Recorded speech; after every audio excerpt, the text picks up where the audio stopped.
ప్రభు అయిన యేసుక్రీస్తు నామంలో మీ అందరికీ నా వందనాలు తెలియజేస్తున్నాను.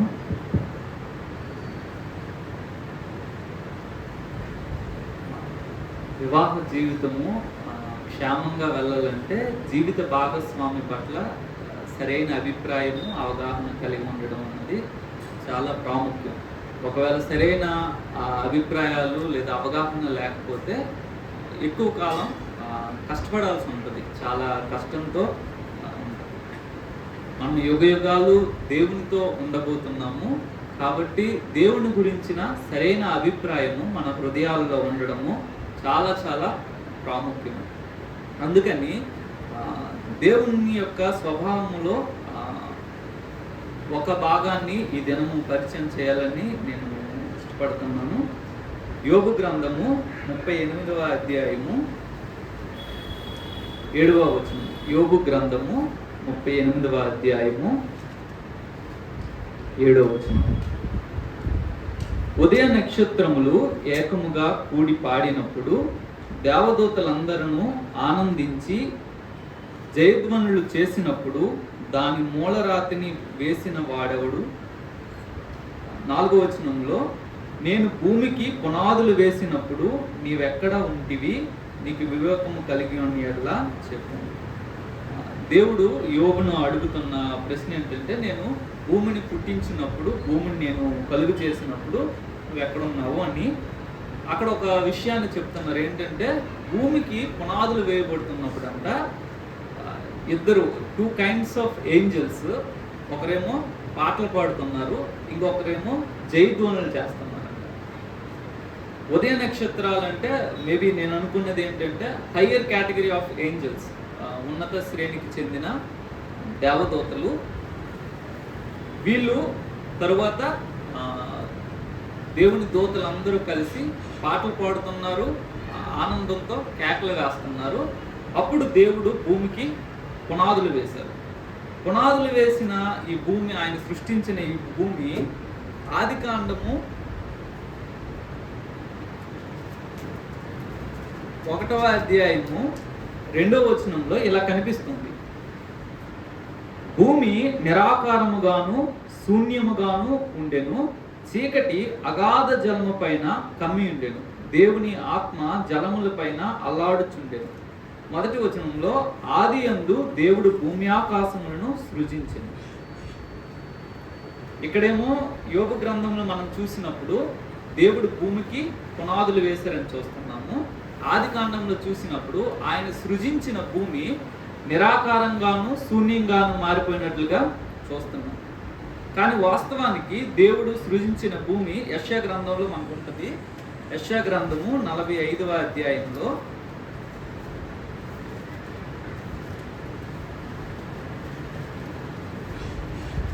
18వ వచనం ఒకసారి చదువుతాము. ఆకాశములకు సృష్టికర్తయగు యెహోవాయే దేవుడు, ఆయన భూమిని కలుగచేసి దాన్ని సిద్ధపరచి స్థిరపరచను.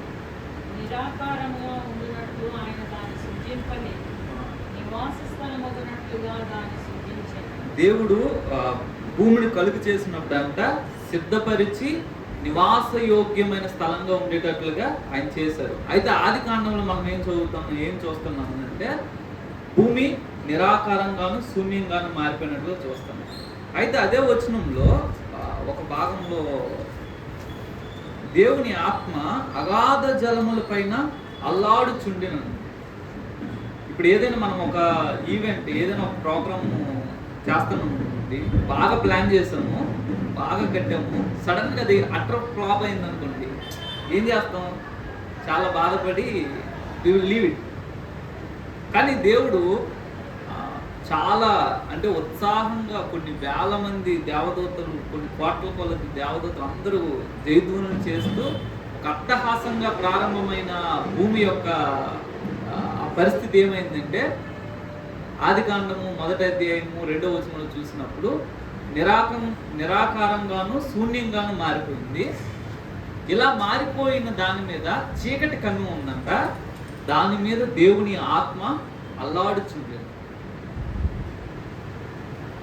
దేవుని ఆత్మ మరలా అదే భూమిని నివాస యోగ్యమైన స్థలంగా మార్చడం కొరకు దాని మీద అల్లాడుచు ఈజ్ రీక్రియేటింగ్ దాన్ని మరలా పునర్నిర్మిస్తున్నారు.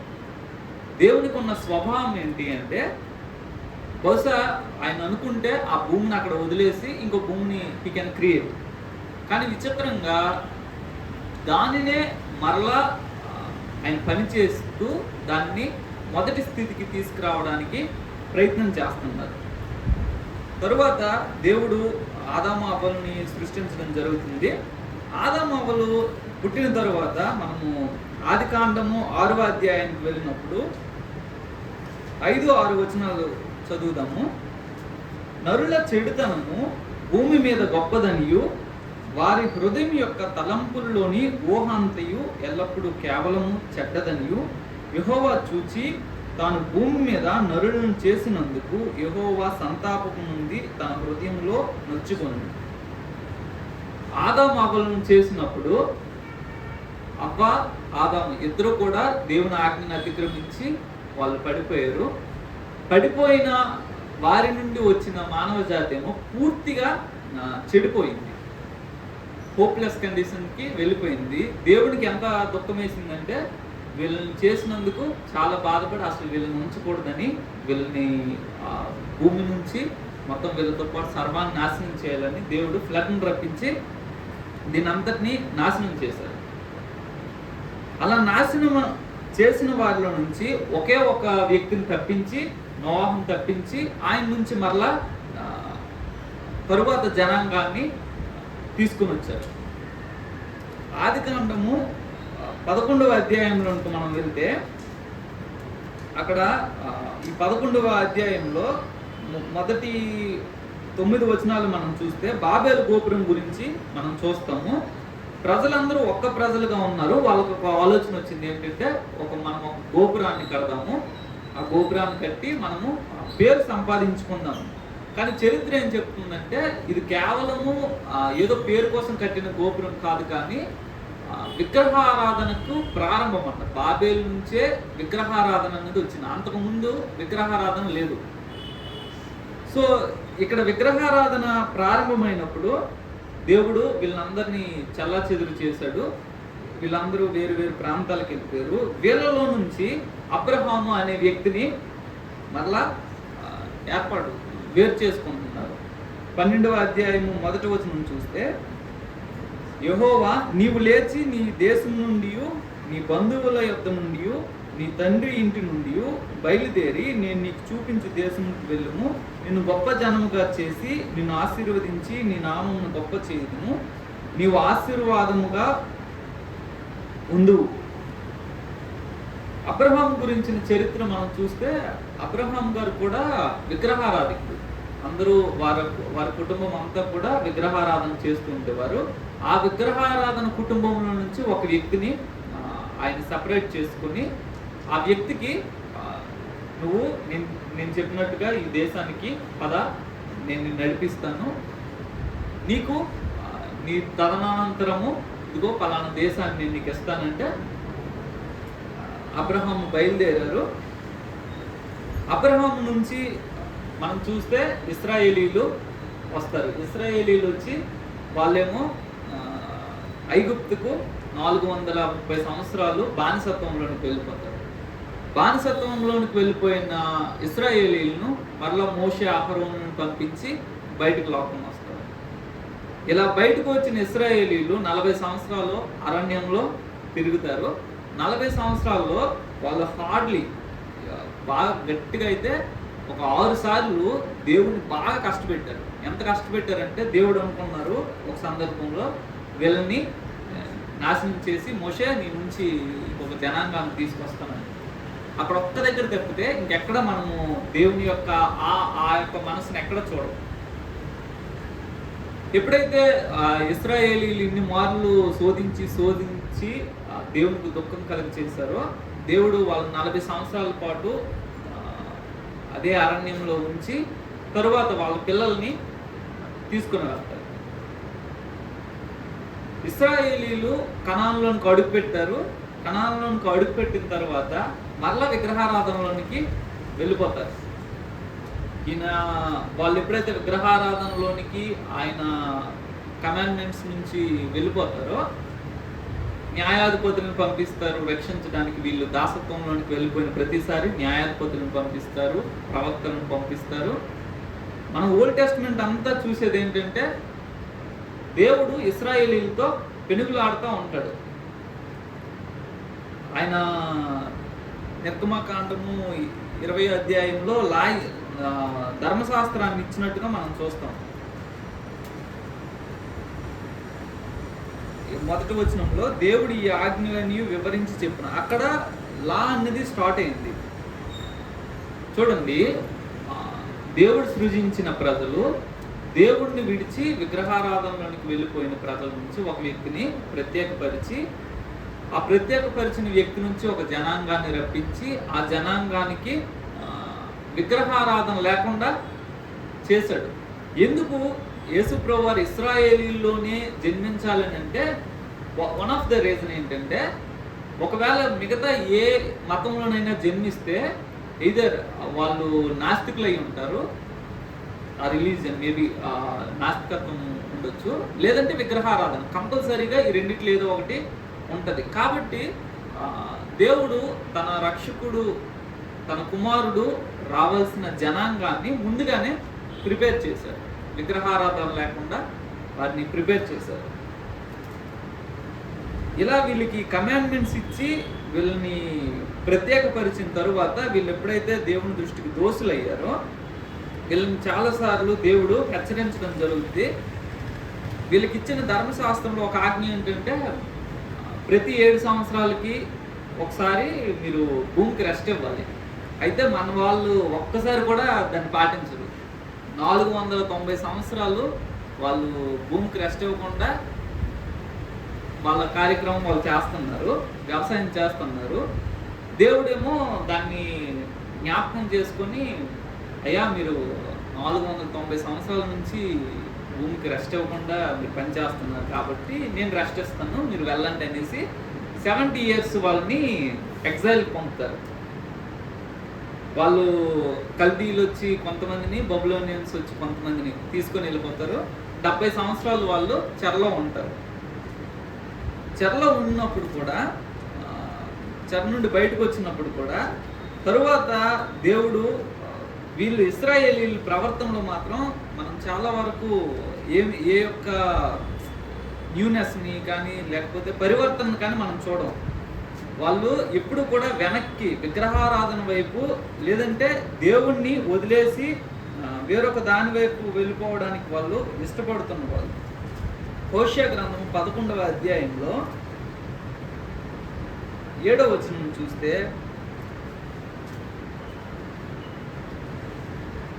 నన్ను విసర్జించవలనని నా జనులు తీర్మానం చేసుకొని ఉన్నారు, మహోన్నతుని తట్టు చూడవలనని ప్రవక్తల పిలుచులను చూచుటకు ఎవడును యత్నము చేయడు.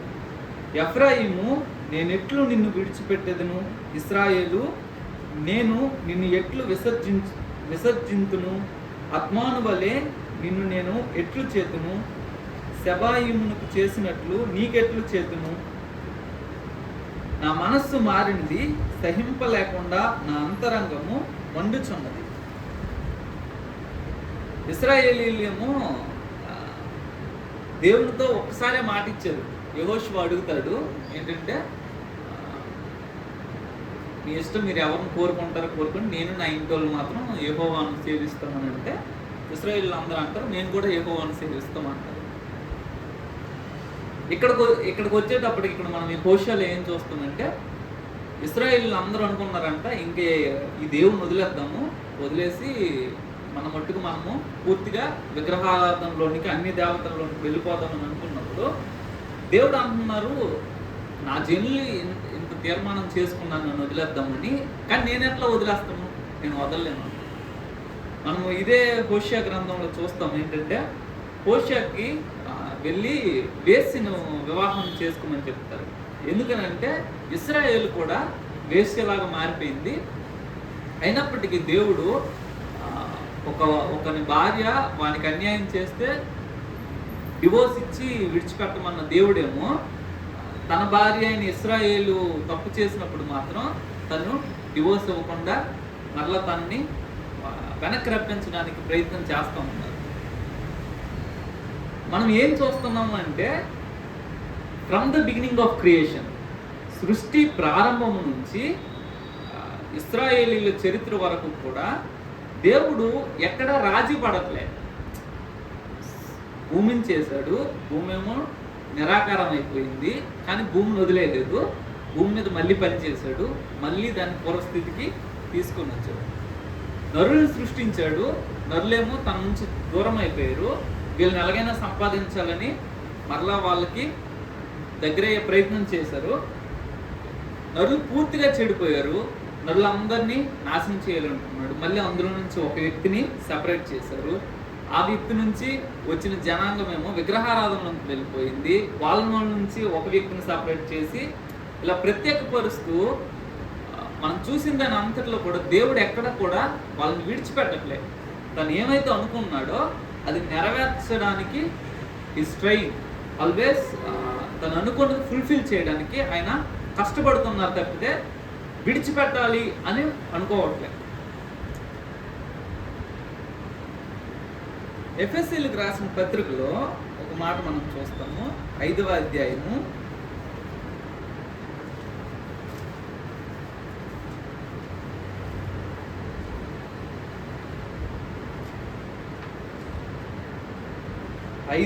5వ అధ్యాయము 25వ వచనం నుంచి, పురుషులారా మీరును మీ భార్యలను ప్రేమించుడి, అటువలే క్రీస్తు కూడా సంఘమును ప్రేమించి అది కలంకమైనను ముడత అయినను అట్టిది మరి ఏదైనను లేక పరిశుద్ధమైనది గాను నిర్దోషమైనది గాను మహిమగల సంఘము గాను ఆయన తన ఎదుట దానిని నిలబెట్టుకొనవలెనని వాక్యముతో ఉదక స్నానము చేత దానిని పవిత్రపరిచి పరిశుద్ధపరచుటకై దాని కొరకు తన్ను తాను అప్పగించుకుని. యేసు ప్రభు వారి యొక్క ఆ సాక్రిఫైస్ ఒక ఉద్దేశం ఏంటంటే సంఘాన్ని తన ఎదుట పవిత్రమైనదిగా నిష్కలంకమైనదిగా నిలబెట్టుకోవాలనేసి ఆయన యొక్క ఉద్దేశం. అందుకోసము ఆయన ప్రాణత్యాగం చేశారు. అయితే మనం ప్రకటన గ్రంథంలో చూస్తాం ఏంటంటే 7 సంఘాల గురించి చెప్పినప్పుడు అందులో ఒక 2 సంఘాలు, స్ముర్ణ అండ్ ఫిలదెల్ఫియా, ఈ 2 సంఘాలు తప్పితే మిగతా 5 సంఘాల్లో కూడా ఏదో ఒక లోపము ఉంది. దాన్ని బట్టి దేవుడు ఏమంటారంటే మీరు ఈ లోపాన్ని సరిచేసుకోండి, లేకపోతే మీ దీపస్తంభాన్ని మీ వద్ద నుండి నేను తీసేస్తున్నాను. పాత నిబంధనలో మనం చూస్తున్న ఇశ్రాయేలీలేమో తిరుగుబాటు చేశారు, దేవుని మీద చాలాసార్లు తిరుగుబాటు చేశారు. దేవుడు వాళ్ళని విడిచిపెట్టడానికి ఇష్టపడలేదు. క్రొత్త నిబంధనలోనేమో సార్వత్రిక సంఘము అనేక విషయాల్లో, డాక్ట్రినల్ విషయాల్లో, మోరల్ విషయాల్లో, చాలా విషయాల్లో వీళ్ళు కూడా తప్పిపోతున్నారు. అయితే విచిత్రంగా మనం చూస్తాం ఏంటంటే ఇదే ప్రకటన గ్రంథము 7వ అధ్యాయము 4వ వచనంలో, మరియు ముద్రింపబడిన వారి లెక్క చెప్పగా వింటిని, ఇశ్రాయేలీయుల గోత్రములన్నిటిలో ముద్రింపబడిన వారు 144,000 మంది. పాత నిబంధనలో ప్రారంభమైన ఇశ్రాయేలీయుల యొక్క స్ట్రగుల్, లేదంటే దేవునికి ఇశ్రాయేలుతో ఉన్న ఆ యొక్క ఘర్షణ క్రొత్త నిబంధనలో ప్రకటన గ్రంథంకి వచ్చేసరికి ఏమైందంటే అందులో నుంచి ఒక రెమినెంట్ని, ఇశ్రాయేలీల నుంచి కూడా ఒక రెమినెంట్ని ఆయన తీసుకుంటారు. తర్వాత ప్రకటన గ్రంథము 19వ అధ్యాయంలో సంఘం గురించి చెప్తున్నారు. 19వ అధ్యాయము 8వ వచనం, మరియు ఆమె ధరించుకొనుటకు ప్రకాశములను నిర్మలమునైన సన్నపు నార బట్టలు ఆమెకి ఇయ్యబడెను, అవి పరిశుద్ధుల నీతి క్రియలు. దేవుని సంఘం అంట ముందు కొంచెం ముందు నుంచి చెప్తే, ఆయన భార్య తన్ను తాను సిద్ధపరుచుకొని ఉన్నది కనుక మనం సంతోషపడి ఉత్సహించి ఆయనను మహిమపరచదమని చెప్పగా వింటుంది. మరియు ఆమె ధరించుకొనుటకు ప్రకాశములను నిర్మలమైన సన్నపు నార బట్టలు ఆమెకి ఇయ్యబడును, అవి పరిశుద్ధుల నీతి క్రియలు. ఇక్కడికి వచ్చేసరికి సంఘము పర్ఫెక్ట్ సంఘంగా మనము చూస్తున్నాము. ఆమెకి కొన్ని వస్త్రాలు ఇవ్వబడ్డాయి, అవి పరిశుద్ధులు చేసే నీతి క్రియలు.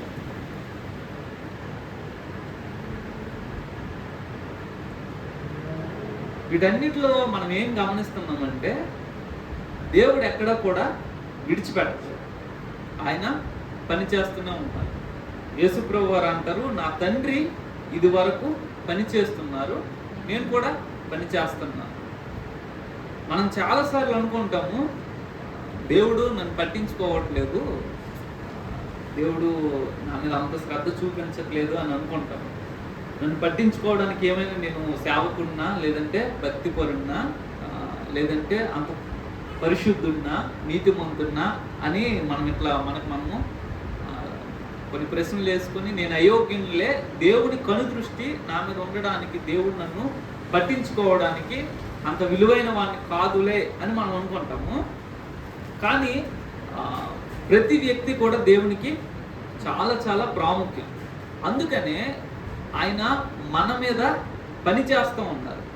దేవుడు మన యొక్క వ్యక్తిగత జీవితాల మీద ఇండివిజువల్గా, ప్రత్యేకంగా నా మీద, ప్రత్యేకంగా మీ మీద ఆయన పని చేస్తూనే ఉన్నారు. ఎంతవరకు పని చేస్తారంటే ఆయన అనుకున్న ఆలోచన, ఆయన అనుకున్న రూపము మనలో ఏర్పడేదాకా దేవుడు పని చేస్తూనే ఉంటారు.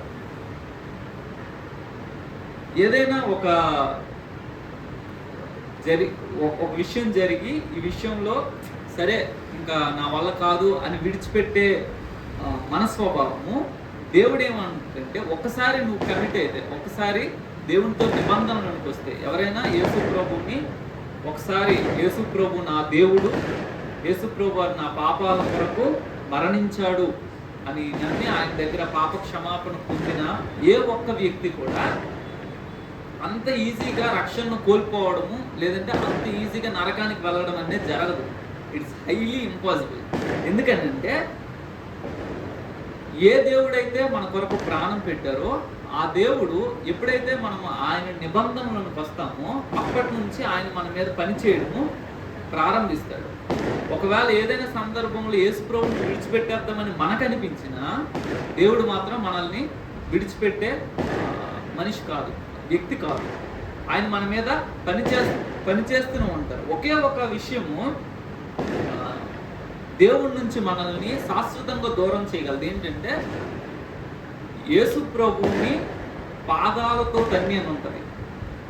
ఆయన పాదాలతో తన్ని నిబంధనకు ఆధారమైన రక్తాన్ని అపవిత్రమైనదిగా ఎంచినప్పుడంట ఆ పాపానికి మాత్రం క్షమాపణ ఉండదు. అది కాకుండా మిగతా ఎన్నిసార్లు పడినా, లేచినా, ఏం జరిగినా కూడా దేవుడు మనల్ని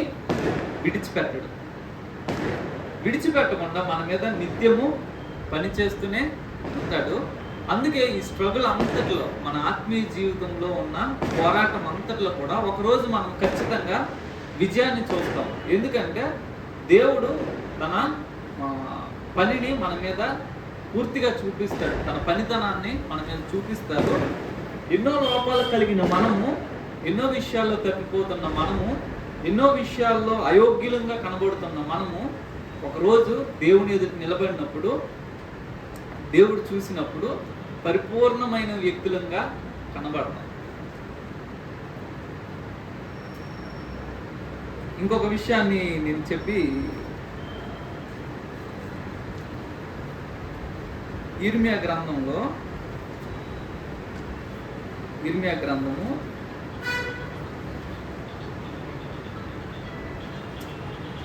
18వ అధ్యాయము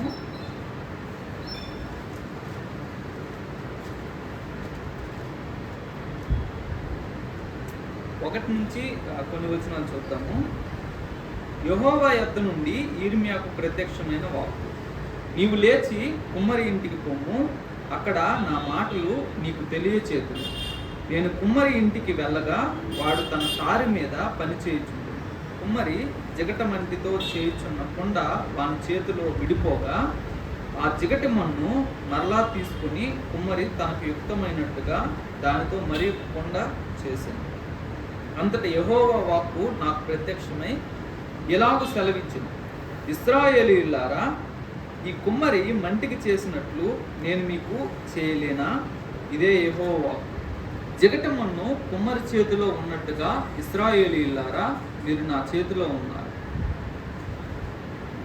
ఆ కింద వచ్చిన దాన్ని పెళ్ళగింతుననియు విరగొట్టుదననియు నశింపజేయుదుననియు ఏదో ఒక జనమును గూర్చి కానీ రాజ్యమును గూర్చి కానీ నేను చెప్పి ఉండగా, ఏ జనమును గూర్చి నేను చెప్పితేనో ఆ జనము చెడుతనము చేయటం మానియల్లా నేను వారికి చేయనుద్దేశించిన కీడును గూర్చి సంతాపడదు.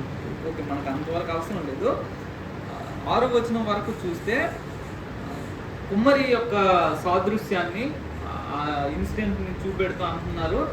కుమ్మరి మంటి ముద్దను తీసి సారి మీద పెడుతున్నారు. అదేమో సరిగా అనుకున్న పాత్ర రాలేదు, విరిగిపోయి పడిపోతుంది. అప్పుడు కుమ్మరి తీసి మళ్ళీ దాంతో తనకు తోచినట్టుగా ఇంకొక దాన్ని చేస్తున్నారు, అంతేకాని మట్టి ముద్దను విసిరేయాలి. అదేవిధంగా దేవుడు కూడా మన పట్ల వ్యక్తిగతమైన ఒక్కొక్కరి పట్ల కూడా ఉన్నతమైన ప్రణాళికలు ఉంటాయి. ఆయన ఏమంటున్నారంటే, నీ పట్ల నా తలంపులు ఆకాశం అంత ఎత్తు ఉన్నాయి. అంత గొప్ప ప్రణాళికలు ప్రతి ఒక్కరి జీవితం పట్ల ఉంటాయి. అయితే ఎప్పుడు ఆ ప్రణాళిక నా జీవితంలో నెరవేరుతుంది, లేదంటే ఎప్పుడు ఆయన ఉద్దేశించిన ఆ గొప్ప స్థితికి నేను వెళ్తానంటే నేను చూపించే విధేయతను బట్టి. నేను ఎంతవరకు ఆయనకి విధేయత చూపెడుతున్నానో అంతవరకు దేవుడు నన్ను హెచ్చించగలరు, లేదంటే నా జీవితం పట్ల ఆయనకున్న ఉన్నతమైన తలంపులను ఆయన నెరవేర్చగలరు. ఎప్పుడైతే నేను సరైన విధేయత చూపించట్లేదో అప్పుడు ఏం జరుగుద్ది? ఆ ఉన్నతమైన ప్రణాళిక లేదా ఉద్దేశము, ఆలోచనలు దేవునికి ఉన్నాయి. ఆ ఆలోచనలన్నీ కూడా నెరవేరవు. అయితే వేరొక విధమైన ప్రణాళిక, వేరొక విధమైన ఆలోచనలు, సరే నేను ఇంత అనుకున్నాను, నువ్వు ఇంతవరకు రాలేదు, కనీసం నువ్వు చూపించిన విధేయతకు ఈ వరకైనా సరే నేను నిన్ను తయారు చేస్తానని మనతో ఆయన పని చేస్తారు. సో అంటే ఈరోజు టాపిక్ నేనేం చెప్పాలనుకున్నాను అంటే, పరిస్థితులు ఏవైనా సరే నిబంధనలోనికి వచ్చిన మనము, యేసు రక్తంలో కడగబడిన మనము, ఎలాంటి స్థితిలో ఉన్నా సరే, ఏ స్థితిలోనికి మనం వెళ్ళినా సరే, విల్ఫుల్గా వెళ్ళినా సరే, దేవుడు మనల్ని విడిచిపెట్టే దేవుడు కాదు. మహిమలో మనం బాధపడవచ్చు, అయ్యో నేను ఇంత బహుమానాన్ని పోగొట్టుకున్నానని. కానీ దేవుడు మన మీద పని చేస్తూ ఆయన తను అనుకున్న స్థితికి మనల్ని తీసుకొస్తాడు. కాబట్టి మనం ఎప్పుడు కూడా మన హృదయాల్లో ఈ ఆలోచన కలిగి ఉండాలి, ఏంటంటే దేవుడు నా మీద పని చేస్తున్నాడు, నాకున్న ఈ క్లిష్టమైన పరిస్థితులన్నింటినీ కూడా దేవుడు ఉపయోగించుకుంటున్నాడు. చూడండి, ఎవరి జీవితం కూడా సాధారణంగా సాఫీగా ఉండదు. అందరూ ఏమనుకుంటారంటే నాకే కష్టాలు ఉన్నాయి, ఆ వ్యక్తికి లేవు అని అనుకుంటారు. కానీ ప్రతి వ్యక్తికి కూడా they will have their own struggle. కాబట్టి ప్రతి వ్యక్తి జీవితంలో ఆ స్ట్రగుల్ కానీ లేకపోతే వాడికి దేవుడు అనే అవసరము ఉండదు. దేవుడు అనుకుని ఎందుకు దేవుని దగ్గరికి మాటికి వెళ్తున్నారంటే బికాస్ ఆఫ్ దేర్ స్ట్రగుల్. అయితే మన జీవితంలో ఉన్న ఈ ప్రతి క్లిష్ట పరిస్థితి కూడా దేవుని దగ్గరికి మనము వెళ్ళాలి. దేవుని దగ్గరికి వెళ్ళినప్పుడు ఆయన మనల్ని తయారు చేస్తాడు. మెయిన్ ఏంటంటే మనం ఏమనుకుంటాము, నా ప్రార్థనకు జవాబు వస్తే చాలని అనుకుంటాం కదా. ఆత్మీయ ప్రపంచంలో లేకపోతే ఆత్మ ప్రపంచంలో జరిగేది ఏంటంటే, మనం ప్రార్థన అనుకుని దేవుని దగ్గరికి వెళ్ళే ప్రతిసారి కూడా ఆయన మనలో పనిచేస్తారు, మన ఆత్మ మీద పనిచేస్తారు, మన స్వభావం మీద పనిచేస్తారు. అందుకే నిజంగా దేవుని యొక్క సన్నిధిలో ఎక్కువ కాలం గడిపిన వ్యక్తి దేవునిలాగా మారుతారు. అలా మారట్లేదు అంటే సంథింగ్ ఈజ్ రాంగ్. మనం సహవాసం చేస్తున్న వ్యక్తి ఎక్కువ ఎవరితో ఉంటే వాళ్ళలాగా మనం మారిపోయే అవకాశాలు ఉంటాయి. కాబట్టి మనం ప్రార్థన అనుకుని వెళ్తున్న ప్రతిసారి కూడా జరిగేది ఏంటంటే, దేవుని యొక్క స్వభావము మన మీద ప్రభావం చూపిస్తూ ఉంటుంది. మన స్వభావము దేవుని స్వభావానికి మార్పు చెందుతూ ఉంటుంది. ఆ ఉద్దేశం కొరకే దేవుడు మన జీవితాల్లో ఏదో ఒక శ్రమను లేదంటే కష్టాన్ని ఆయన పెడతారు. వాటి ద్వారా ఆయన మన మీద పనిచేస్తూ మనలో ఆయన అనుకున్న స్వరూపాన్ని తీసుకొని వస్తారు. కాబట్టి దేవుడు నా మీద వర్క్ చేస్తున్నారు. God is working on me, in me. నాలో నా పైన దేవుడు పని చేస్తున్నారు. ఇప్పుడున్న ఈ క్లిష్ట పరిస్థితి అంతా కూడా దేవుడు ఒక మేలైన ప్రయోజనకరమైన దాని కొరకు ఉపయోగించుకుంటాడు అనే ఉద్దేశాన్ని మనము కలిగి ఉండాలి. అలా కలిగి ఉంటే ఏమవుతుందంటే ఈ కొంచెం కాలంలో దేవునితో మన యొక్క సాంగత్యం లేదంటే దేవునితో మన యొక్క ప్రయాణము సులువుగా ఉంటుంది. సరే, దేవుడు నా మేలు కోసమే అన్నీ చేస్తున్నాడు, ఆయన నన్ను విడిచిపెట్టే దేవుడు కాదు. నేను కొన్ని విషయాల్లో ఆయనకి చాలామంది గిల్ట్ కాన్షియస్లోనికి నడిపిస్తారు. ఏంటంటే నువ్వు ఈ విషయంలో అవిధేయుడు అయ్యావు కదా, దేవుడు నిన్ను వదిలేశాడు నా అంటారు. బాప్తిసం తీసుకొని కూడా ఈ పాపాలు చేశావు కదా, ఇక క్షమాపణ లేదని అంటారు. సో ఏం జరుగుద్ది అంటే దేవుడి నుంచి పూర్తిగా ఇప్పుడు దానికంటే బెటర్ ఆప్షన్ ఏం లేదు కదా. దేవునికి నేను దూరం అయిపోయాను, ఇంక నేను ఏం చేయగలను? ఏం చేయలేదు.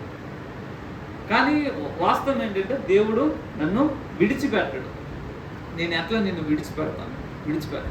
కాబట్టి దేవుడు నన్ను విడిచిపెట్టడు అనే ఆ నిరీక్షణతో నాలో ఉన్న లోపాలని ప్రభా ఈ విషయాల్లో నేను తప్పిపోయాను, I'm not up to the mark, give me grace mercy అని ఆయన కృపను కనికరాన్ని వేడుకుంటూ ఆయన అనుకున్న ఆ యొక్క రూపులోనికి మారడానికి మనము ప్రయత్నం చేయాలి, ఇష్టపడాలి.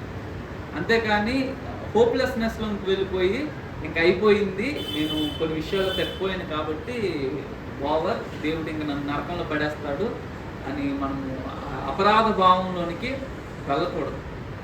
ఒక భక్తుడు ఎలా అంటారు ఏంటంటే, సాతాను వచ్చి చెప్పాడంట ఏంటంటే, దేవుడు నిన్ను వదిలేశాడు, ఇంకెందుకు నువ్వు దేవుని పట్టుకొని ఎలాడుతావు, వదిలే అన్నాడంట. అంటే ఆ భక్తుడు అన్నాడంట, అవునా దేవుడు వదిలేశాడా, దేవుడిని వదిలేస్తాను, మరి ఎవరిని పట్టుకోమంట చెప్పాను. ఎవరిని పట్టుకో, దేవుడిని వదిలే అన్న. అంటే వాడికి కావాల్సింది ఏంటంటే ఇవన్నీ, ఇప్పుడు దేవుడు నీతో ఉంటే ఇది ఎందుకు ఇలా జరుగుతుంది ఇవన్నీ చెప్పి నువ్వు దేవుడిని వదిలేసి నీ చావు నువ్వు చావు అని అంటాడు. కానీ వాస్తవం అది కాదు. దేవుడు నన్ను ఎప్పటికీ విడిచిపెట్టడు.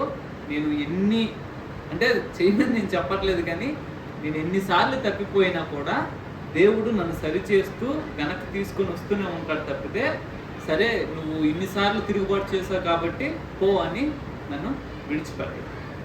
దేవుని యొక్క ఉన్నతమైన వ్యక్తిత్వం అది. చెడిపోయిన సృష్టి నుంచే రేపొద్దున వేరొక నూతన ఆకాశం నూతన భూమి మనం చూడబోతున్నామే. వాస్తవం ఏంటంటే ఇదే సృష్టిని ఆయన మళ్ళీ రెన్యూ చేస్తాడు. ఇప్పుడున్న ప్రపంచాన్ని మరలా నూతన పరిస్థితి. అందుకనే దేవుని కుమారుల ప్రత్యక్షత కొరకు సృష్టి మిగుల అపేక్షించుతున్నది. ఇప్పుడు ఇది లేకుండా చేసేది వాస్తవం అయితే భూమి ఎందుకు, ఆకాశం ఎందుకు దేవుని పిల్లల ప్రత్యక్షత కొరకు ఎదురు చూస్తాయి? సో ఇవి కూడా ఏమనుకుంటున్నాయంటే, మేము వీళ్ళతో పాటు దాసత్వంలోనికి వచ్చాము కాబట్టి మేము కూడా వీళ్ళతో పాటు మహిమలోనికి ప్రవేశిస్తామని. ఈ సృష్టి అంతటికీ కూడా దేవుడు విమోచననిస్తాడు. విమోచననిచ్చి నూతనమైన సృష్టిగా మారుస్తాడు. అనేక లోపాలను నన్ను కూడా ఒక దినం వస్తుంది పర్ఫెక్ట్ బీయింగ్గా ఆయన ఎదుట నిలబెడతాడు. నేను ఆయన ఎదుట యోగ్యునిగా నిలబడిన రోజు ఆ క్రెడిట్ అంతా దేవుడు ఏమంటాడంటే, చాలా ప్యూర్గా ఉన్నాడు ఇది అంటాడు. కానీ ఆ వాస్తవం నాకు తెలుసు ప్రభా, నేను అనేక విషయాల్లో చాలాసార్లు నేను తప్పిపోయాను, కానీ because of your grace, because of your mercy, because of your blood నేను నీ ఎదుటి ఇలా ఉండగలిగాను. అందుకనే పరలోకానికి వెళ్ళిన ఏ వ్యక్తిలో కూడా గర్వము వచ్చే అవకాశము ఉండనే ఉండదు. ఎందుకంటే ఇట్స్ ప్యూర్లీ గాడ్స్ వర్క్. ఒక విషయము నేను బాగా నమ్ముతాను ఏంటంటే, పుట్టించింది దేవుడు, రక్షించింది దేవుడు, ఆయుష్నిచ్చింది దేవుడు, చనిపోయాక మరలా పునరుత్థానం ఇచ్చేది దేవుడు, మహిమలో చేర్చేది దేవుడు, చేసినంత దేవుడే. వాస్తవానికి నేను యేసు ప్రభుని అంగీకరించాను, కానీ బైబిల్ ఏమంటుందంటే తండ్రి ఒకరిని ఆకర్షిస్తే కానీ ఎవడు యేసు ప్రభు దగ్గరికి రాడంట. నేను యేసు ప్రభు దగ్గరికి వచ్చానంటే అందులో కూడా దేవుని పాత్ర ఉంది. దేవుని ప్రణాళికలో, దేవుని యొక్క లెక్కలో నేను లేకపోతే నేను యేసుక్రీస్తునందు విశ్వాసం ఉంచాను. అన్నీ చేసింది ఆయనే, కానీ చివరికి క్రెడిట్ అంతా కూడా రేపు ఇప్పుడు రక్షణ పొందడానికి నేనేం ఖర్చు పెట్టలేదు, ఈ రక్షణానందం అనుభవించడానికి కూడా నేనేం ఖర్చు పెట్టలేదు. అన్ని ఉచితంగా పరిశుద్ధాత్మను పొందడానికి నేనేమి ఖర్చు పెట్టలేదు, ఉచితంగా పొందేశాను. రేపు పరలోకాన్ని కూడా ఉచితంగా పొందేస్తాను. అన్నీ ఉచితంగా వస్తాయి, కానీ ఎప్పుడు కూడా నేను గర్వించను. ఎందుకు గర్వించను అంటే, ప్రభా వాట్ ఐ యామ్ అనేది I know very well and you know better than మీ.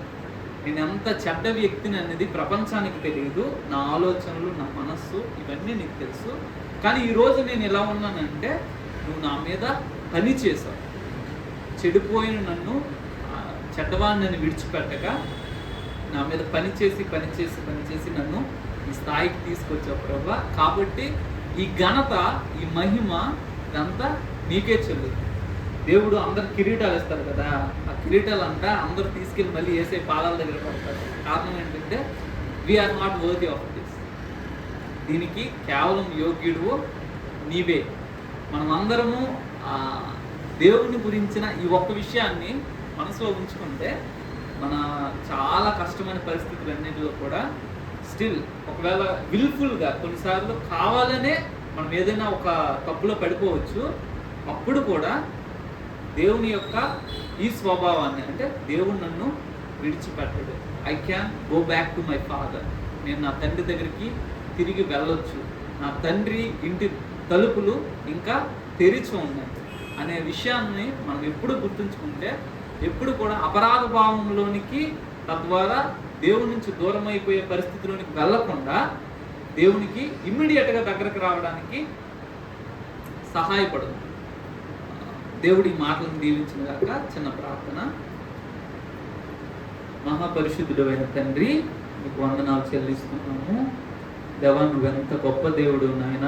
ప్రభా, ఇలాంటి మంచి దేవుడు మా జీవితాల్లో ఉన్నందుకు మీకు స్తోత్రాలు చెల్లిస్తున్నాము.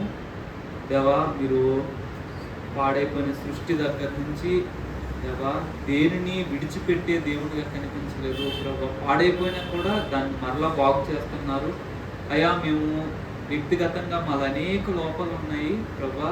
మీ దృష్టికి మేము ఒకసారి చాలా చెడ్డవాళ్ళంగా ఉండొచ్చు, కానీ నాయన మీరు మా మీద పని చేస్తారు. ఒకరోజు మీ ఎదుట నిష్కలంకంగాను, నిర్దోషంగాను, నిందారహితంగాను నిలబెడతారు నాయన. మీకు స్తోత్రాలు దేవా. మీ కృపకు వందనాలు చెల్లిస్తున్నాము. మీకు లోబడే మనసు దేవా, మీరు మా మీద పని చేస్తున్నప్పుడు దేవా మీకు సంపూర్ణంగా లోబడడానికి మాకు సహాయం చేయమని, ఈ వాక్యము మా హృదయాల్లో ముద్రింపబడడానికి కృపనివ్వండి. యేసు నామమున ప్రార్థన చేస్తున్నాం.